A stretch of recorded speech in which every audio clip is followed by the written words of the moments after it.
Captain Jake Reeves had terrible luck. Not the fun kind of bad luck where you spill coffee on your shirt before a big meeting. No, Jake had the cosmic kind of bad luck where the universe itself seemed personally invested in watching him fail. Which is probably why, on his first day as Earth's newly appointed junior diplomat to the Galactic Council, he managed to insult the Vraxian ambassador within 30 seconds of shaking hands. Well, shaking hand. The Vraxians only had one.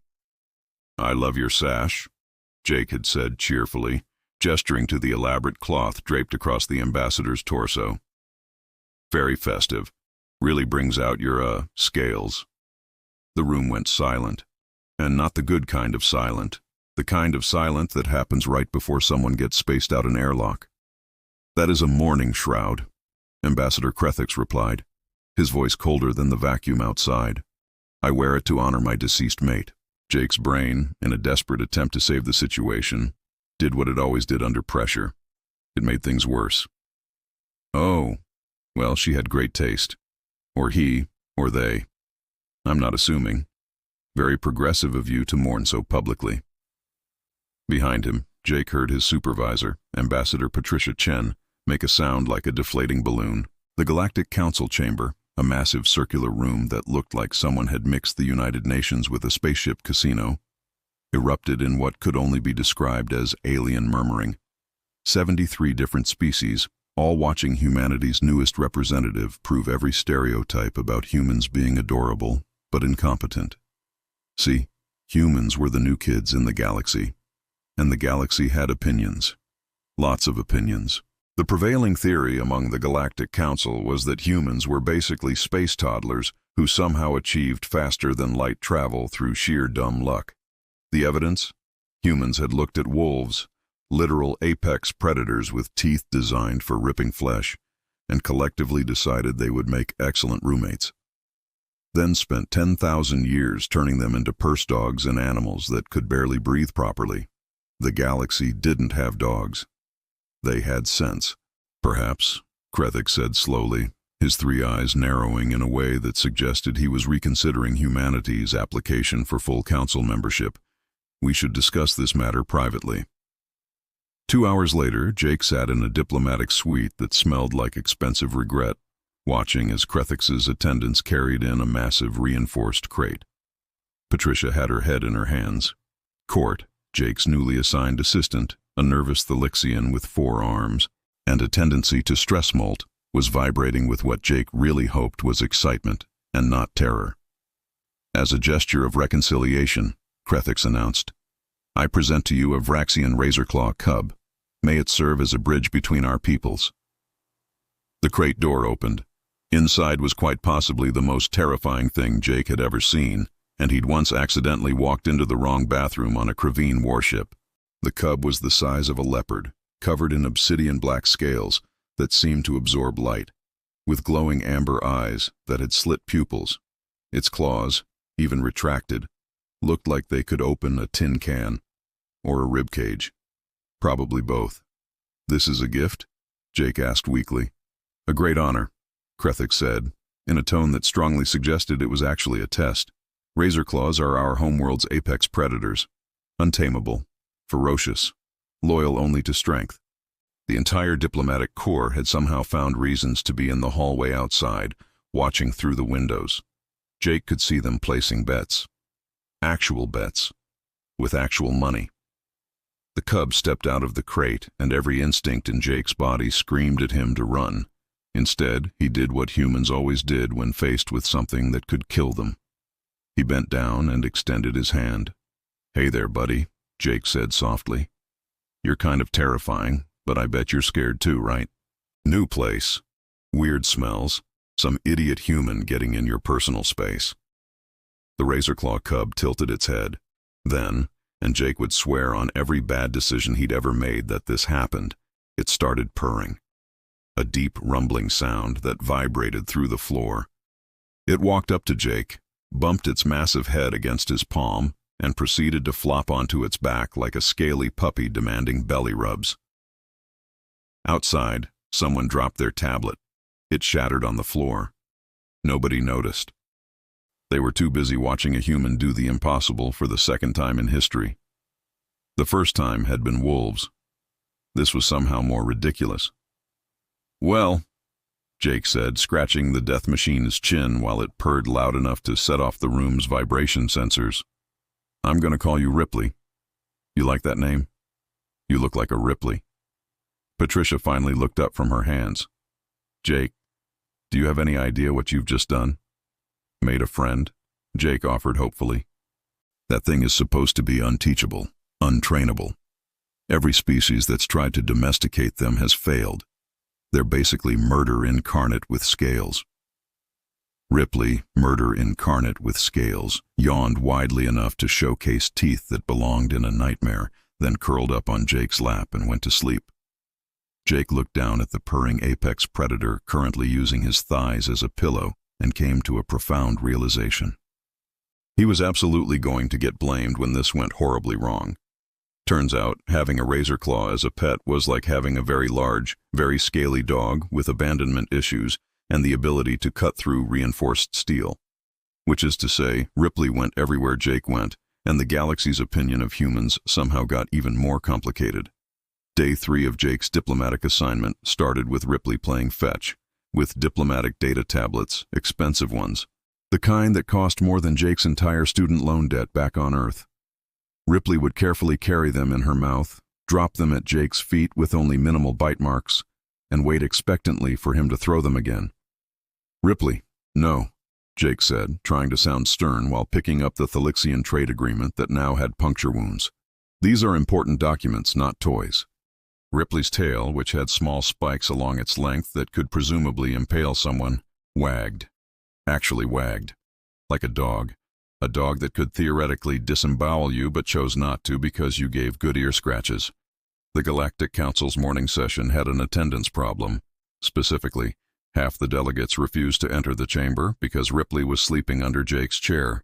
The other half were too busy taking pictures. Apparently humans weren't the only species that found deadly things adorable when they acted like pets.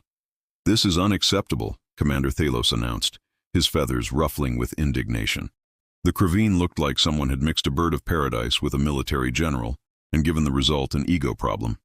"Captain Reeves, your creature is a distraction and a danger to council proceedings."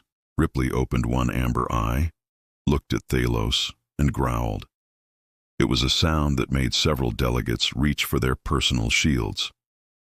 Thalos's feathers went flat against his body, which Jake had learned was the Kraveen equivalent of backing down while pretending you weren't backing down. "She's just protective," Jake explained, reaching down to pat Ripley's head. She immediately started purring again. "See? Totally harmless." "That animal is a Vraxian razorclaw," Thalos snapped, recovering his composure. "They are apex predators. They have never been domesticated by any species in recorded history. The fact that it tolerates you does not make you competent. It makes you lucky, and luck runs out." Here's the thing about Commander Thalos. He wasn't just pompous. He was also leading the faction of council members who wanted to deny Earth full membership. His reasons were complicated and political and probably had something to do with trade routes and resource allocation and all the boring stuff that Jake had definitely paid attention to during his briefings. Probably. The point was, Thalos thought humans were a joke, and he was very invested in making sure everyone else agreed. Which meant Jake's accidental success with Ripley was a problem for him. Over the next 2 weeks, Thalos scheduled Jake for every impossible diplomatic challenge he could think of.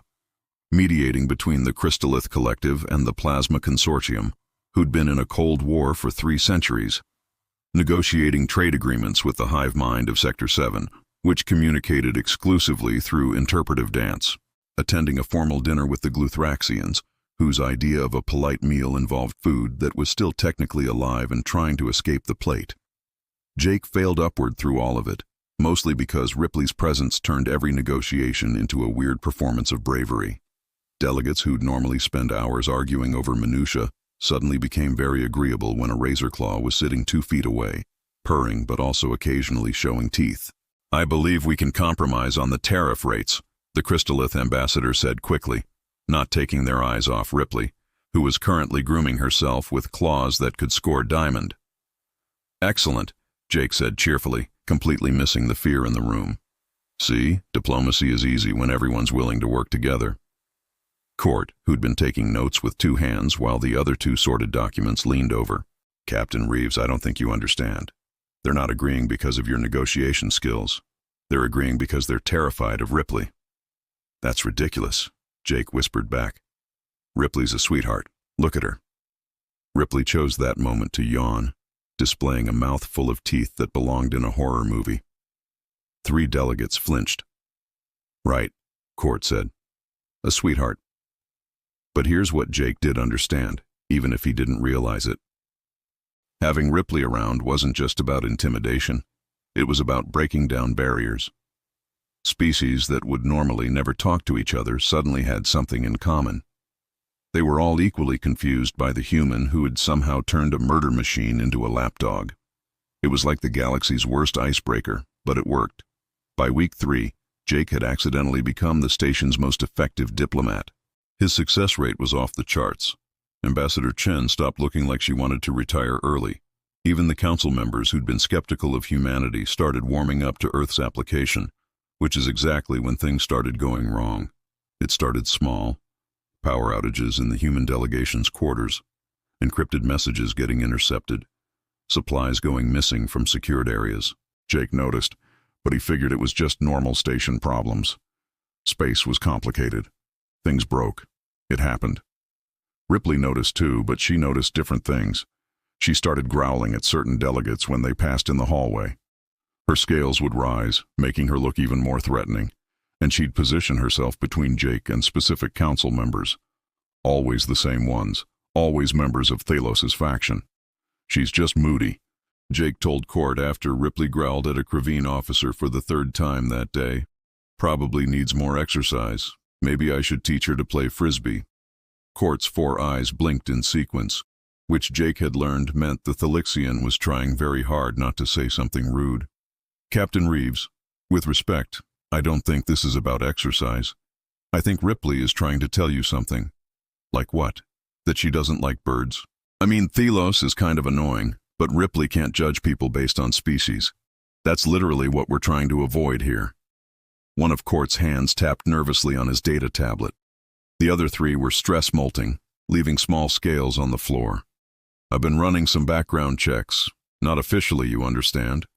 Just curious research. And I'm finding some concerning patterns in the station's security logs. What kind of patterns? The kind that suggests someone is actively sabotaging human diplomatic efforts, Court said quietly. And all the evidence points to Commander Thalos.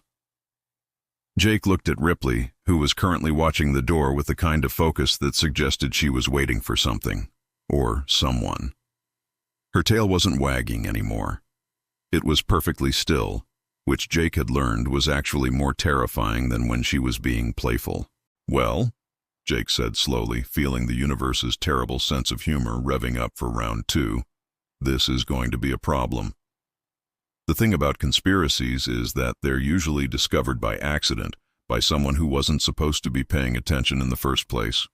In this case, that someone was Court, who'd been trying to find Jake's missing coffee maker and instead found evidence of treason. So let me get this straight, Jake said, sitting in his quarters at 2 a.m. station time, while Ripley snoozed on the couch. Thalos and at least 6 other council members are actively working to sabotage Earth's membership application, and they're planning something big for the final vote next week. Court's hands moved across multiple data tablets simultaneously, pulling up encrypted communications he'd somehow managed to decrypt. Jake decided not to ask how a diplomatic assistant had those kinds of skills. It's worse than that.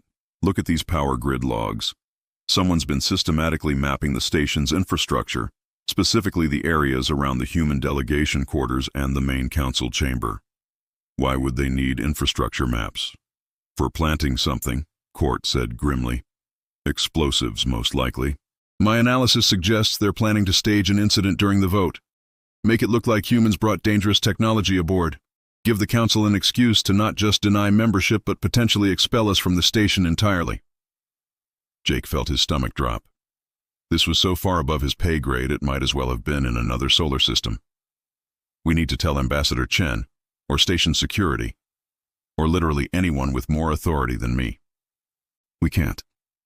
Court pulled up another screen. Look at who's on the station security council. 3 of them are part of Thelos's faction. If we report this through official channels, they'll know we're onto them. They'll either move up their timeline or disappear the evidence. Or disappear us.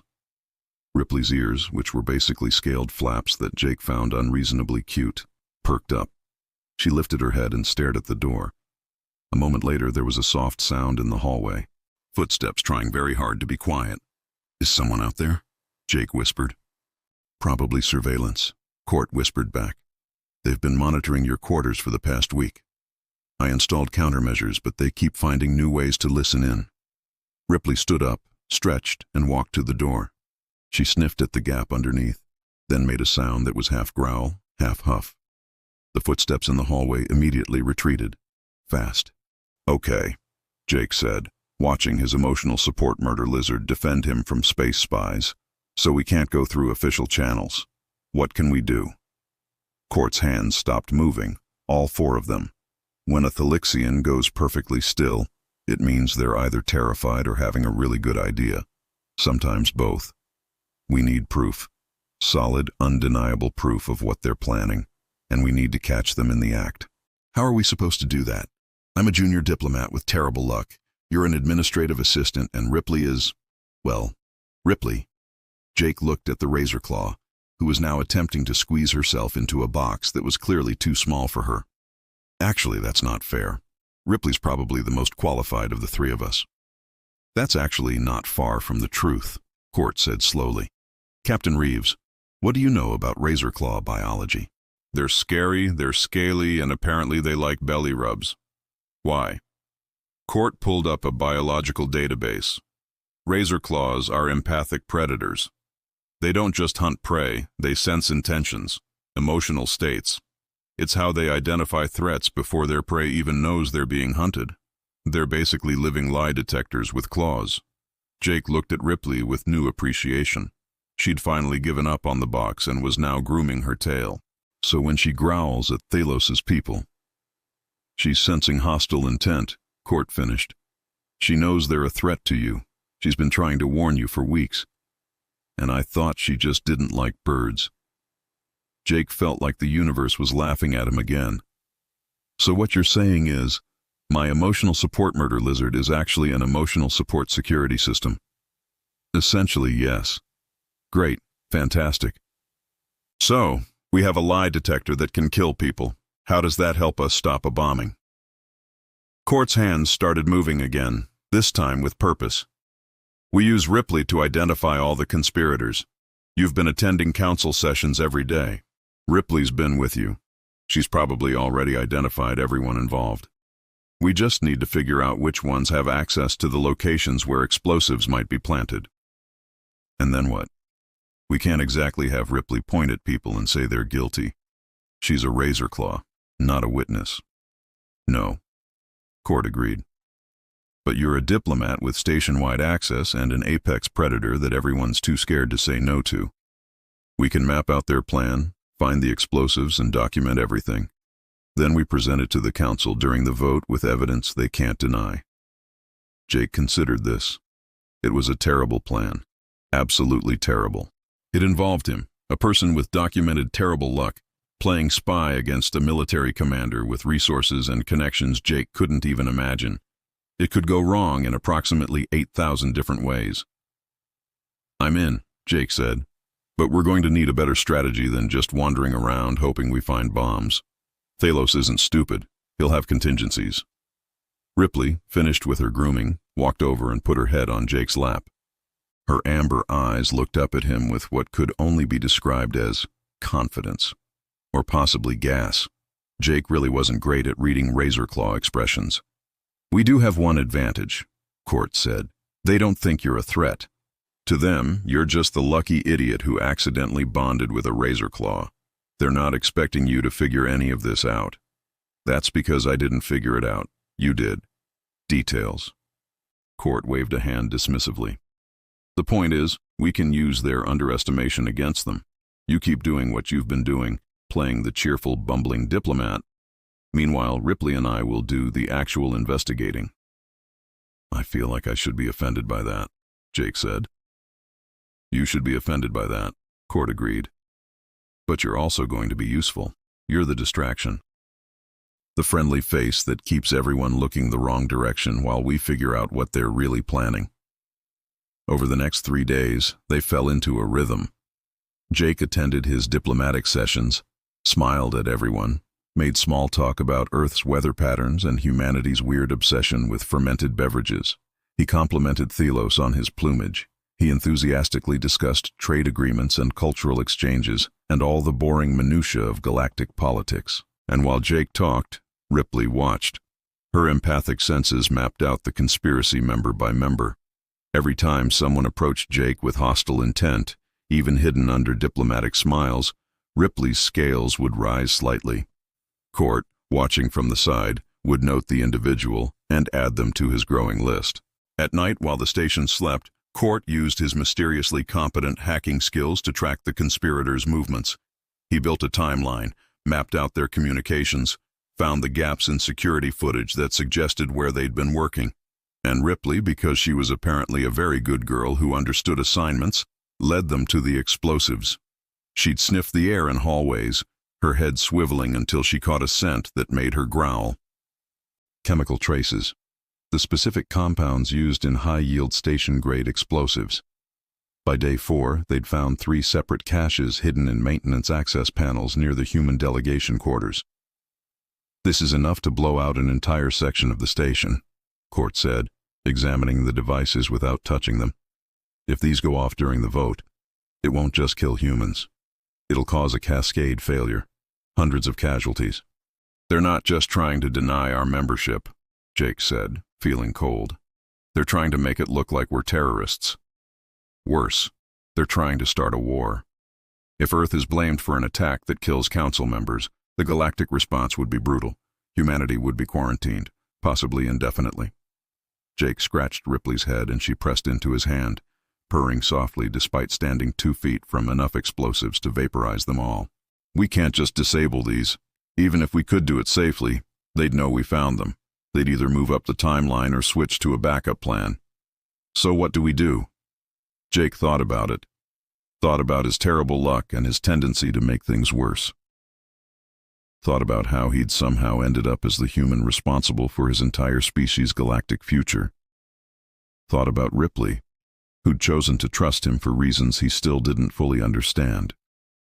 "We let them think their plan is working," Jake said slowly, "but we redirect it. Make the explosion happen somewhere safe, somewhere we can control, and we record everything. Get them on camera, on audio, admitting what they've done. Then we take it to the council and let them explain why they tried to commit mass murder to rig a vote." Court's eyes widened. "That's actually brilliant. Also insane. But brilliant." "I know," Jake said.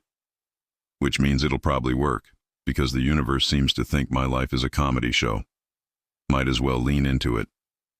Ripley, as if agreeing, yawned wide enough to showcase every terrifying tooth in her head, then flopped onto her back for belly rubs.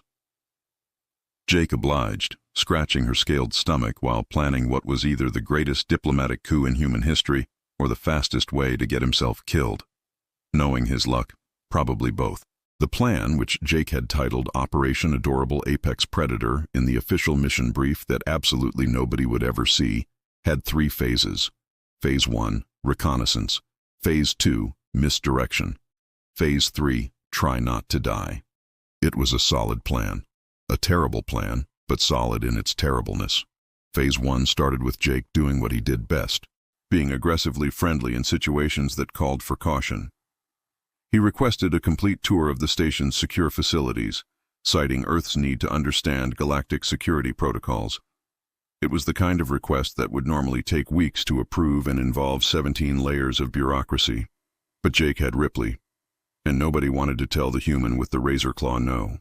"This is highly irregular," the station security chief, a Mantovian, who looked like a cross between a praying mantis and a tank, said nervously. "These areas are restricted." "I completely understand," Jake said with his best diplomatic smile. But Earth takes security very seriously. We need to know that our delegates will be safe during the vote. You know, after everything that's been happening with the power outages and missing supplies, just want to make sure there aren't any, structural vulnerabilities. Ripley, right on cue, sat down next to the security chief and stared up at him. She wasn't doing anything threatening, just existing, being herself, a herself that weighed 200 pounds of scaled muscle and could theoretically bite through starship hull plating. Of course, the security chief said quickly. I'll personally escort you. Over the next 2 days, Jake, Court, and Ripley toured every secure section of the station. Jake asked enthusiastic questions about power grids and life support and emergency protocols. Court took detailed notes with 2 hands while his other 2 operated hidden recording devices. And Ripley, beautiful, perfect Ripley, used her empathic senses to map out exactly where the conspirators had been spending their time.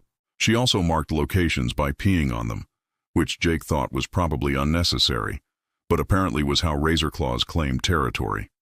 The security chief was too terrified to complain.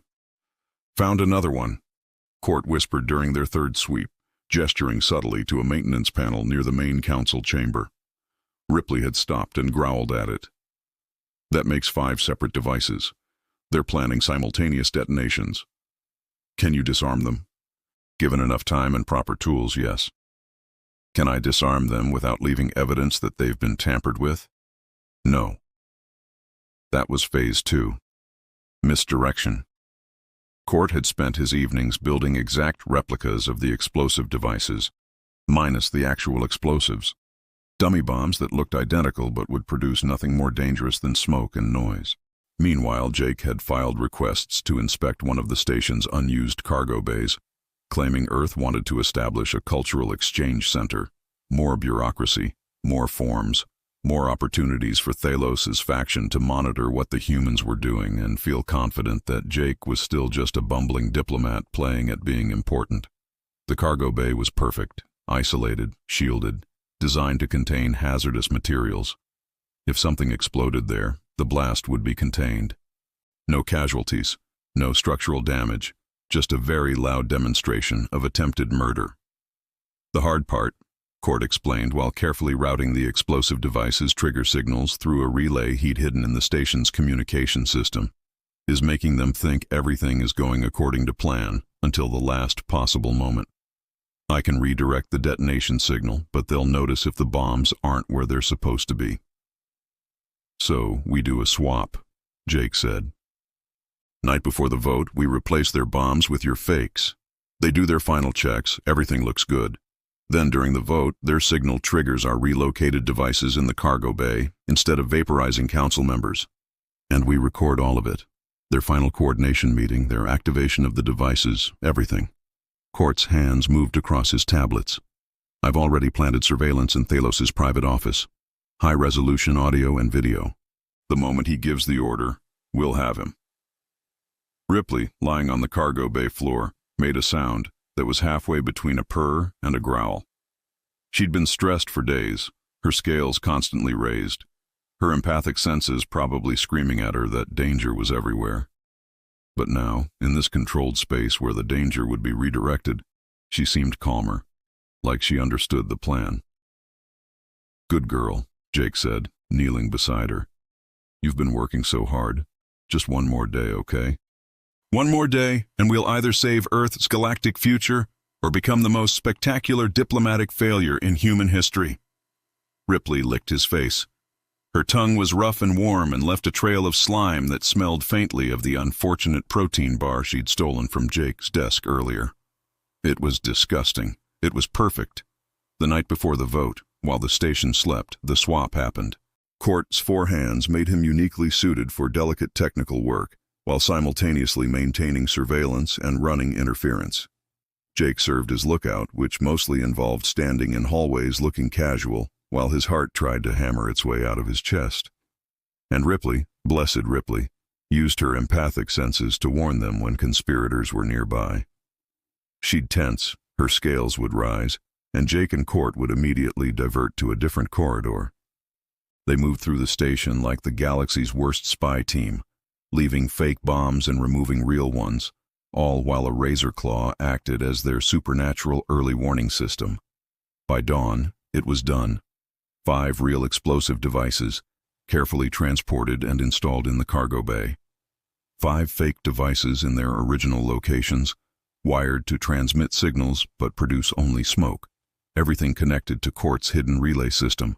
Everything recorded. Everything ready. "Now we wait," Jake said, back in his quarters as the station woke up around them. "And hope this works." "It'll work," Court said, though he was stress molting so badly he was leaving a trail of scales everywhere he walked. "Probably. Maybe. There's a non-zero chance we'll all die horribly. That's the spirit." The council vote was scheduled for 1400 hours station time. At 1300, Jake received a message requesting his presence in the main chamber an hour early. "Routine," the message said. "Just some final procedural items to address before the formal vote." "It's a trap," Court said immediately. "They're going to try to isolate you before the detonation." "Probably," Jake agreed. "Which means they're committed. They're going through with it. You don't have to go. We can expose them right now with what we have. And they'll claim we fabricated evidence, or they'll say it was a security drill, or they'll find some other way to wiggle out of it." Jake straightened his uniform, checked his tablet to make sure it was recording. "No, we need them to activate the devices. We need undeniable proof of intent. You're going to get yourself killed. Wouldn't be the first time my luck almost killed me. Besides, I'll have Ripley." The Razorclaw, hearing her name, stood up and walked over. She was fully grown now, Jake realized. Over the past week she'd gotten bigger, her scales thicker, her presence more commanding. She wasn't a cub anymore. She was an apex predator in her prime, choosing to stay with him not because she had to, but because she wanted to. "Let's go save the galaxy," Jake said, scratching behind Ripley's ears. "Or at least embarrass some corrupt politicians. Either way, should be fun." The main council chamber was mostly empty when Jake arrived. Just Thalos and 3 of his co-conspirators, arranged around the speaker's podium like they were posing for a villain group photo. Ripley's scales immediately rose. Her growl echoed through the vast space. "Captain Reeves," Thalos said, his feathers perfectly arranged, his voice perfectly calm. "Thank you for coming early. We wanted to discuss some concerns about Earth's membership application." "Sure thing," Jake said cheerfully, walking down the central aisle with Ripley at his side. His tablet was recording. Court was monitoring from the diplomatic suite. Everything was in place. "What kind of concerns?" "The kind that suggest humanity isn't ready for full council membership." "You've been lucky, Captain. Your accidental success with the Razor Claw has masked significant incompetence, but luck runs out." "You've mentioned that before," Jake said, still smiling. "I'm starting to think you really believe it." "I do." Thalos stepped closer. "In approximately 45 minutes, there will be a catastrophic systems failure near the human delegation quarters. An explosion caused by improperly stored human technology. It will be tragic. It will be devastating. And it will prove beyond doubt that humanity is too dangerous, too reckless, to be trusted with galactic membership." Jake's blood went cold, but he kept his expression neutral. "That sounds like a very specific prediction. Call it military experience. I've seen how these things unfold." Thalos's eyes narrowed. "You should evacuate your people, Captain. Get them away from their quarters. At least that way, when the inevitable happens, you can claim you sensed danger. Play the hero one last time. Or," Jake said quietly, "I could stay right here and watch you try to murder innocent people to win a political vote." The chamber went silent. Thalos's feathers ruffled. "You're bluffing. You have no proof of anything." "Actually, I have lots of proof. Multiple recordings, surveillance footage, documents, even the explosives themselves, which we found and relocated somewhere they won't hurt anyone." "Your plan failed, Commander. The only question now is how badly you want to make this worse." Ripley's growl intensified. Her empathic senses were probably screaming. The conspirators were hostile now, their intentions sharp and clear. They were trapped, and they knew it. "You've made a serious mistake," Thalos said softly. "One that will cost you everything." He reached for his communicator, and Jake, watching him, realized 2 things simultaneously. First, Thalos was about to trigger the explosives early, trying to salvage the situation. Second, Jake's terrible luck was about to become everyone's problem. "Court now!" Jake shouted into his tablet, and all over the station, alarms started to sound. The thing about triggering a galaxy-wide conspiracy reveal is that timing is everything. Trigger it too early, the conspirators scatter. Too late, people die. Court's timing, thankfully, was perfect. His timing was also chaos incarnate, which fit the general theme of Jake's life. Every screen in the council chamber lit up simultaneously. Not with the normal council proceedings display, but with surveillance footage. Crystal clear, high definition. Thalos and his conspirators in a private meeting discussing the bombing, their voices echoing through the chamber's speaker system. "The explosives are in place. We trigger them during the vote. Maximum casualties, maximum political impact. And the humans take the blame. Of course. Who else would bring unauthorized technology aboard? It's perfect." The chamber doors opened. Council members flooded in, drawn by the alarms and the sudden broadcast. 73 different species, representing hundreds of worlds, all staring at screens showing their trusted military commander admitting to planned mass murder. Thalos lunged for Jake, feathers raised in full aggressive display. But Ripley was faster. She moved like liquid shadow, putting herself between Jake and the Kraveen commander. Not attacking, just blocking. Her growl was subsonic now, vibrating through the floor, primal and terrifying. "Stand down," Jake said firmly. "It's over, Thalos. Everyone's seeing this. Everyone knows." "You think evidence matters?" Thalos shouted. His composure had cracked completely. "You think your primitive human tricks will change anything? The council needs order. Structure, not chaos brought by species who befriend predators and think feelings matter more than strength." "Actually," Jake said, glancing at the growing crowd of delegates, "I think feelings matter a lot. But hey, let's test your theory. Court, show them the rest." More footage played. The conspirators planting explosives, accessing restricted areas, falsifying security logs. And then, the final piece. Thalos' hand reaching for his communicator in this very moment, about to send the detonation signal. Time stamped. Undeniable. "You were about to trigger the bombs," Ambassador Chen's voice rang out. She stood in the chamber entrance, flanked by actual station security, the real kind. Not the compromised ones. "Even now, knowing you're caught, you were going to kill everyone in this room." Thalos' hand froze on his communicator. Around him, his co-conspirators were being surrounded by security forces. The chamber was filling with delegates, all watching the screens, all seeing the truth play out in real time. "The detonation signal has been rerouted," Court announced, appearing beside Jake with all four hands gesturing at different data tablets. "The explosives are currently in Cargo Bay 7, isolated and contained. If Commander Thalos completes his signal, they'll detonate harmlessly. Well, not harmlessly. They'll make a very large noise and probably damage some storage containers. But no casualties, which I suspect was not his original intention." The Vraxian ambassador, Krethix, stepped forward. His three eyes were fixed on the screens, on the footage of Thalos discussing how to frame the Vraxians' gift as part of the attack.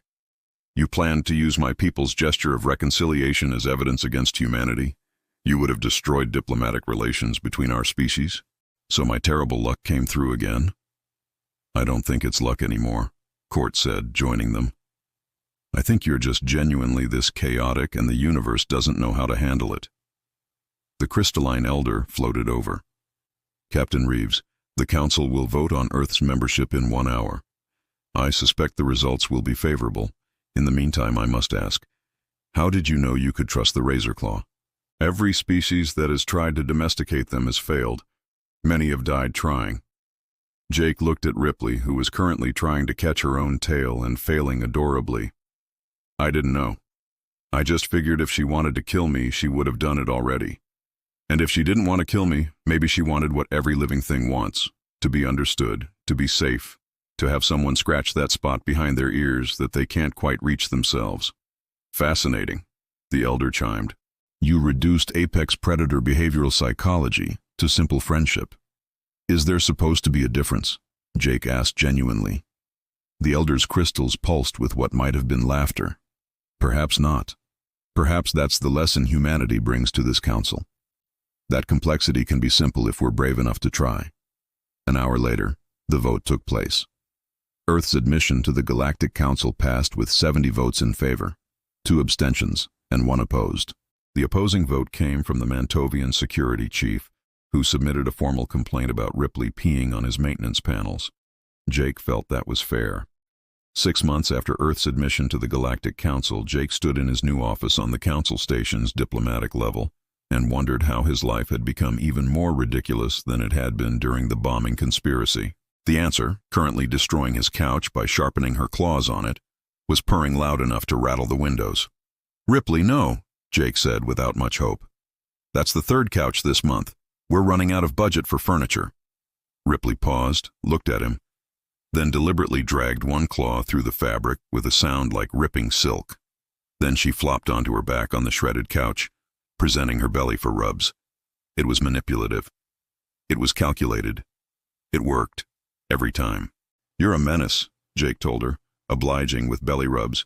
"A beautiful scaly menace who's cost me more in furniture than I made in my entire first year of salary." His office door chimed. "Come in," Jake called. Court entered, carrying 4 separate data tablets and wearing what Jake had learned to recognize as his "we have a situation" expression. "Captain Reeves, we have a situation." "Is it the Vraxians again? Because I already told them we're not opening a Razorclaw adoption center." "That was a joke. I was joking. It's not the Vraxians. Although 3 more species have officially requested information about acquiring Razorclaws as diplomatic companions, so that joke might be becoming a reality."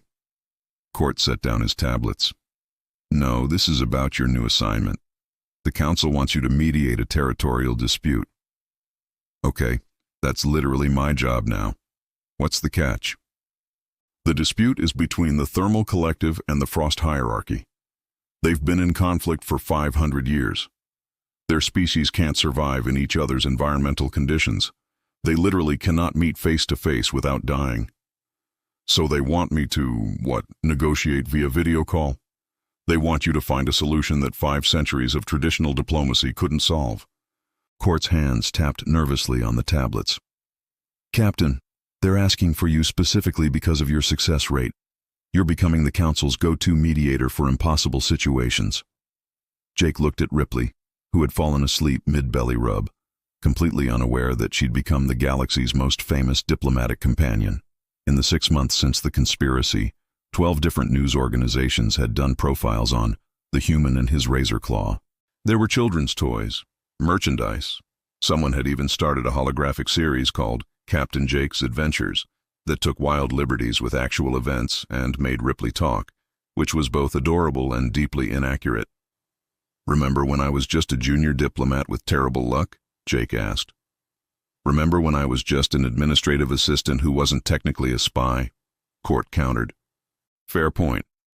Jake stood up, careful not to disturb Ripley. "All right, let's see this impossible situation. At this point, the universe seems determined to throw me at problems that shouldn't have solutions. Might as well lean into it." The territorial dispute turned out to be simultaneously simpler and more complicated than Jake expected. The Thermal Collective and Frost Hierarchy both claimed the same planet, a planet that had thermal vents on one side and frozen tundra on the other. They'd been fighting over it for centuries because traditional diplomacy said only one species could have territorial claim. Jake's solution, delivered after 3 days of research and several long conversations with representatives who had to communicate from environmentally controlled chambers, was so simple that the Council initially thought he was joking. "Split it," Jake said. "One species gets the hot side, one gets the cold side. Establish a neutral zone at the Terminator line. Share resources that both sides need. Stop fighting over who owns the whole planet and start collaborating on the parts that benefit both of you." The silence in the Council chamber was profound. "That's it?" the Thermal Collective representative said. "That's your solution? Just divide it?" "Why not?" Jake asked. "You both want different parts. You both need things the other side has. You're fighting out of principle, not practical need. So change the principle. You're not enemies competing for resources. Your neighbors with different requirements who could help each other if you stopped insisting there's only one right answer. But the territorial treaties clearly state that planetary claims must be unified under single governance, someone protested. Then change the treaties, Jake said. Look, I'm still learning how all this works, but I'm pretty sure rules are supposed to help people, not hurt them. If a rule is causing a 500-year war that nobody actually wants to fight, maybe it's a bad rule. The crystalline elder, who'd become something of a mentor to Jake, chimed softly. Once again, Captain Reeves reduces centuries of complexity to common sense. I find it simultaneously refreshing and slightly insulting to those of us who spent decades trying to solve this issue. In my defense, Jake said, I didn't know it was supposed to be complicated. I just asked them what they actually wanted versus what they thought they were supposed to want. Turns out most conflicts are like that. People fighting over the wrong things because they've forgotten what they were originally arguing about. 3 months later, the Thermal Collective and Frost Hierarchy signed a dual governance treaty. The planet they'd fought over for 500 years was renamed Common Ground in 7 different languages.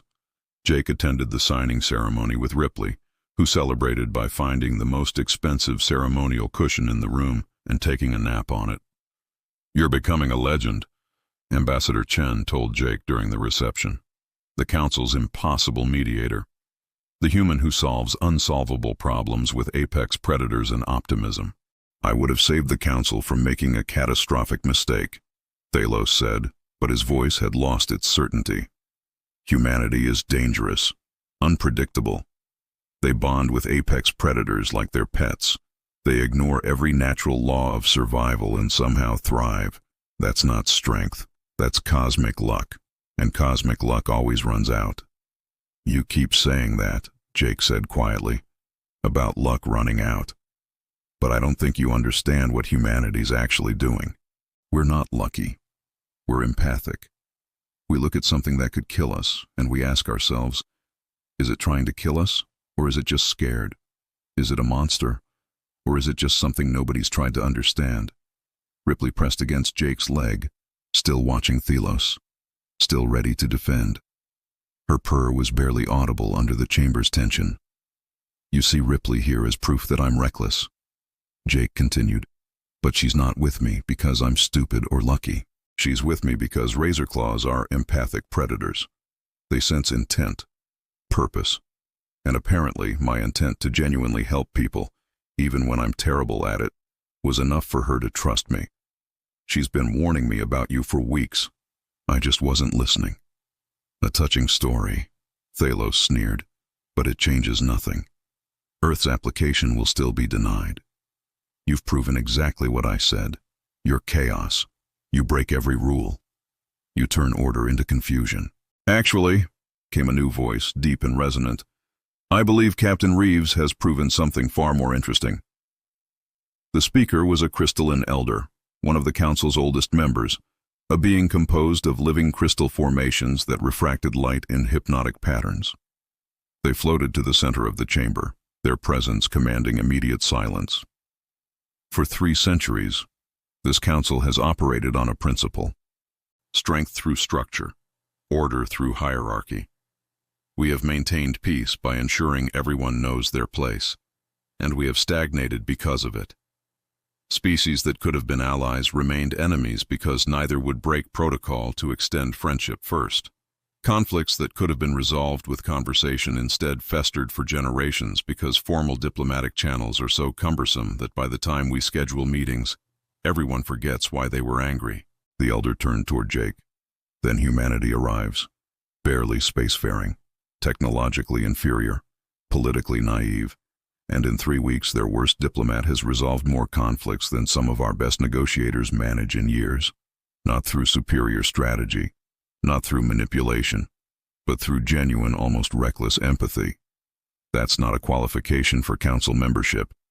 One of Thalos's supporters protested weakly. That's just being friendly. Is it? The elder's crystals chimed softly. Captain Reeves, explain how you resolved the Crystallith Plasma Consortium dispute.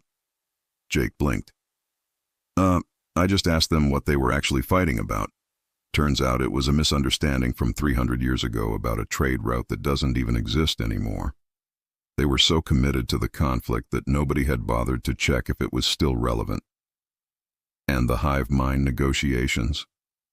I learned their interpretive dance. It took me 4 days, and I'm pretty sure I accidentally insulted their queen twice, but we got there eventually. Dancing is just communication with more arm movements. The Glithraxian dinner. Oh, that was rough. But I figured if they're offering me food, even scary food, they're trying to connect. So I ate it, all of it.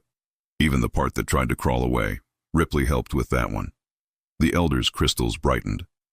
You see, council members? This human doesn't follow our rules because he doesn't know them well enough to be constrained by them. He simply sees beings trying to communicate and finds ways to bridge gaps. He turns predators into companions. He turns conflicts into conversations. He makes the impossible look accidental. That's exactly my point, Thalos interjected desperately. He's making it look accidental because he doesn't know what he's doing. That's not a strength, it's a liability. Then explain your conspiracy, the Elder said coolly. You had resources, intelligence, military experience, and political connections. He had terrible luck, a nervous assistant, and a razor claw that shouldn't exist as a companion species. Yet you're the one caught committing treason while he's standing here having saved everyone's lives. Which of you seems more competent in this moment? The chamber went silent again. Ripley chose this moment to yawn and flop onto her side, exposing her belly to the entire council. It should have been undignified. Instead, it somehow made the point better than words could. Here was an apex predator, comfortable enough in a room full of potential threats to literally present her most vulnerable position. Because she trusted Jake. Because Jake had earned that trust. The vote will proceed as scheduled, the Elder announced. But first, Commander Thalos and his co-conspirators will be taken into custody. Their trial will be public. Their crimes will be answered for. Security moved in.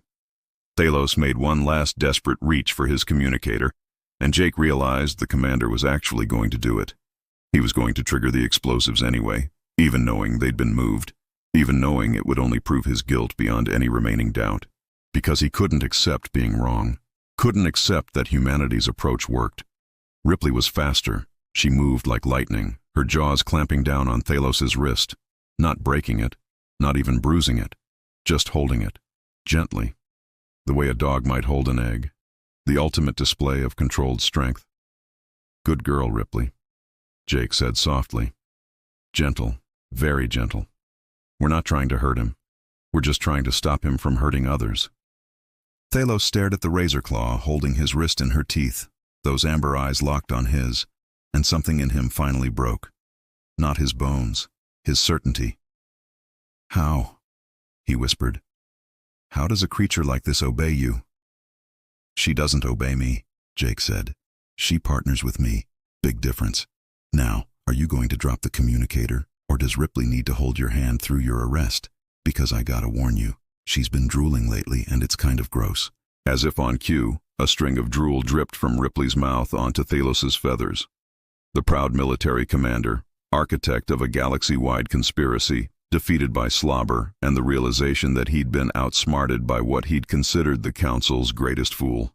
He dropped the communicator. Ripley released his wrist and returned to Jake's side, tail wagging, clearly proud of herself.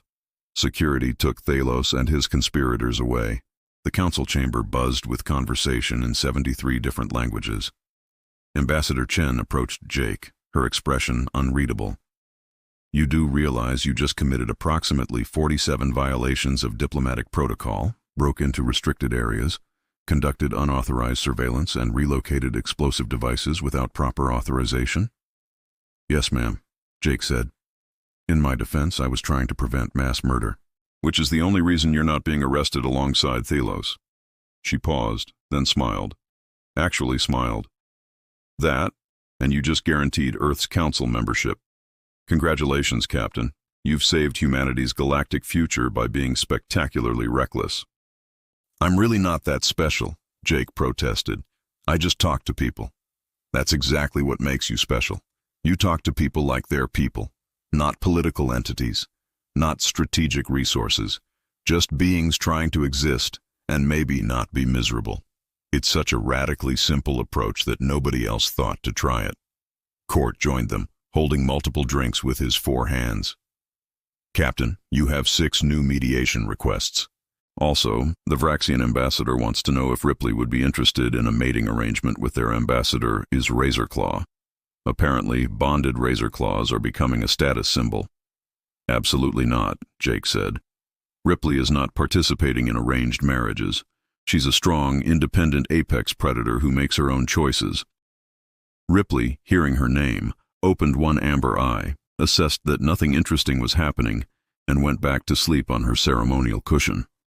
Also, Court continued, there's been an incident.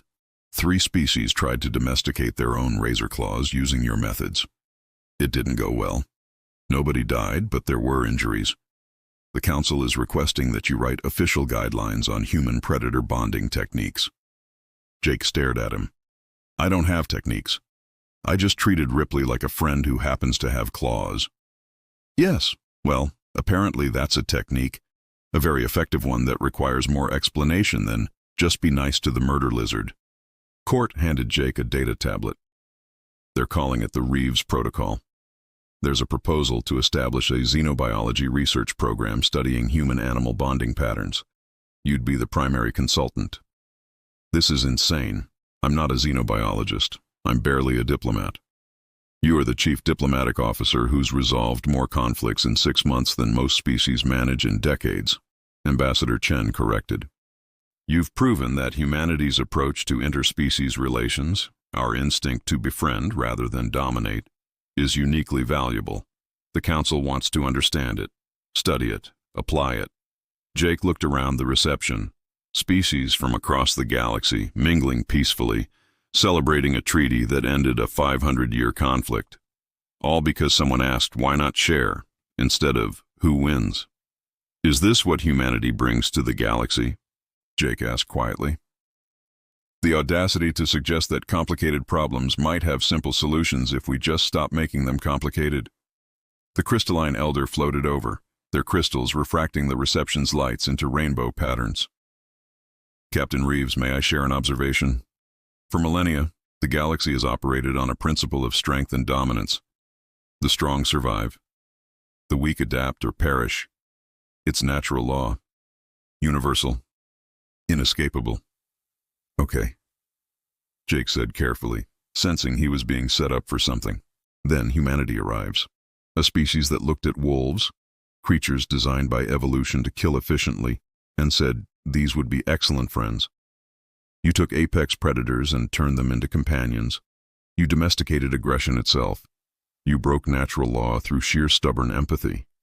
I mean, it took us like 10,000 years and a lot of selective breeding.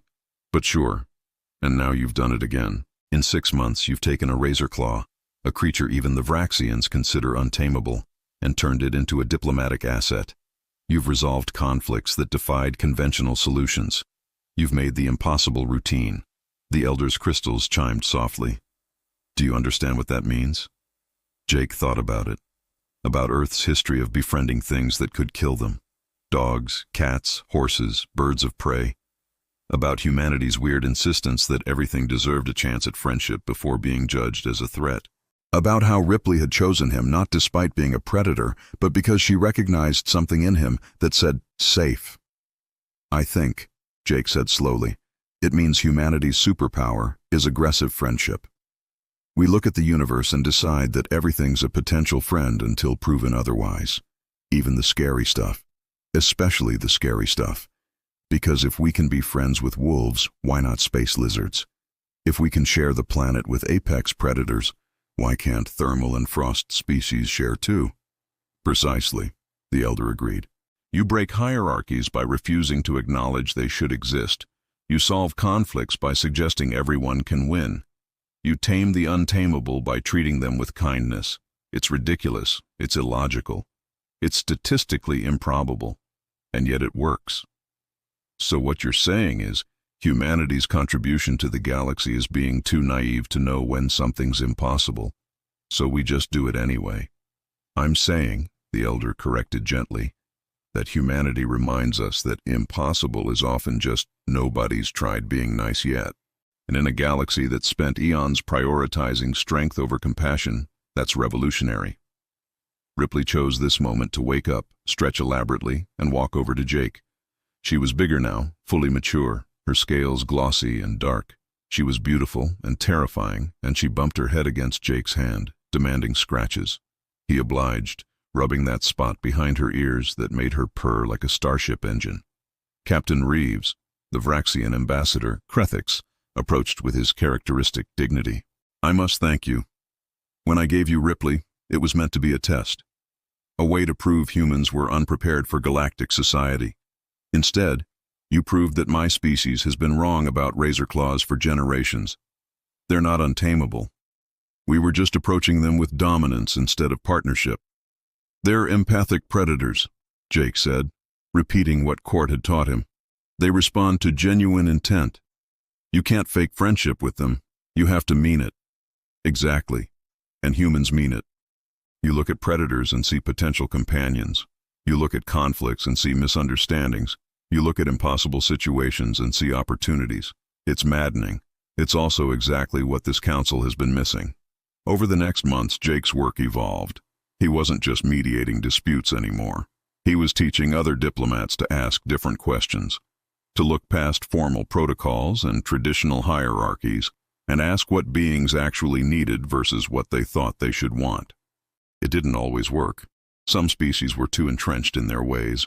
Some conflicts were genuinely irreconcilable. But enough worked. Enough impossible situations became possible. Enough centuries-old feuds ended with species looking at each other and realizing they'd been fighting over nothing important. Enough that the galaxy started to change. Slowly, reluctantly, but undeniably. Earth's integration into the Galactic Council was considered the smoothest in recorded history.